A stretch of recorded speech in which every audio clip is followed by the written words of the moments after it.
എനിക്ക് ഫസ്റ്റ് ഹാഫിനേക്കാൾ കൂടുതൽ second half എനിക്ക് കേൾക്കാൻ തോന്നി. നല്ല രസമുണ്ടായിരുന്നു. ബാലു വർഗീസ്, നമ്മുടെ ആദിത്യ അശോകൻ, അൻസിത, ഒരു കോമ്പിനേഷനൊക്കെ നൈസായിരുന്നു. കോമഡി രീതി പറഞ്ഞു പോയി അവസാനം ഒരു ഇൻട്രസ്റ്റ് ഒക്കെ വന്ന് ചെറിയ ട്വിസ്റ്റ് ആൻഡ് ടേൺസ് ഒക്കെ ഉള്ള നല്ലൊരു മൂവിയാണ്.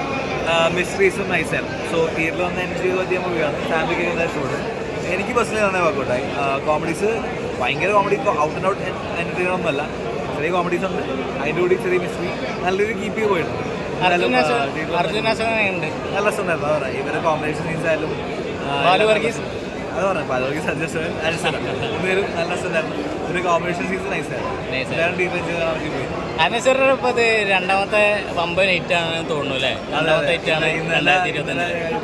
ഇന്നത് രണ്ടും അടുപ്പിച്ചടുപ്പിച്ച് എന്തായാലും ഫണ്ടായിട്ടാണ് കാണാൻ മനസ്സിലാകുന്നത്. കാരണം ഇതിൽ നമുക്ക് അനശ്വര രാജേഷ് ഇതുവരെ കാണാത്തൊരു റോൾ. ഇന്നലെ നമുക്ക് രേഖചിത്രത്തിൽ നമുക്ക് സീരിയസ് ആയിട്ടുള്ള അഭിനയം കാണിച്ചു. പക്ഷേ ഇതിൽ ഫൺ കോമഡി ഫൈറ്റ് എന്നൊരു ഗംഭീര ഫൈറ്റ് അനശ്വര രാജേഷിൻ്റെ. കാരണം സ്ത്രീകൾ അങ്ങനെ ഫൈറ്റ് ചെയ്ത് കണ്ടിട്ടുണ്ട്. ഇതിൽ ഫൈറ്റ് ചെയ്യിപ്പിച്ചിട്ടുണ്ട്. പിന്നെ കോമഡി ആണെങ്കിലും അർജുനോത്സവനാണെങ്കിലും ബാലുപോലീസ് ആണെങ്കിലും ഗംഭീരമായിട്ട് ചെയ്തിട്ടുണ്ട്. ഇതുവരെ നമ്മൾ അർജുനോത്സവനെ കണ്ടൊരു ലെവൽ ഓഫ് ആക്ടിങ് ഇമ്പ്രൂവൈസ് ചെയ്യുന്നുണ്ട്.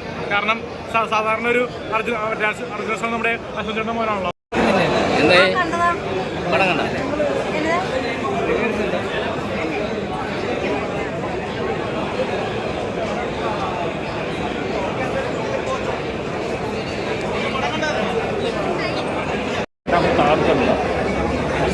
കണ്ടു എല്ലാം ചെയ്തു. എനിക്കിഷ്ടപ്പെട്ട പടം വളരെ എൻ്റർടൈനറാണ്. ഫാൻറ്റസി അല്ല, കോമഡി ത്രില്ലർ. കുറച്ച് ഫാൻറ്റസി ഉണ്ട്, കോമഡി ത്രില്ലറാണ്. നല്ല പടമാണ്. എല്ലാം തിയേറ്ററിൽ കാണുക. ഫാമിലി എൻ്റർടൈനറാണ്. യാതൊരു പഞ്ചായത്ത് കാര്യത്തിലും ഇല്ല. കംപ്ലീറ്റ് ഉണ്ട്. എല്ലാവരും പോയി കാണുക പടം.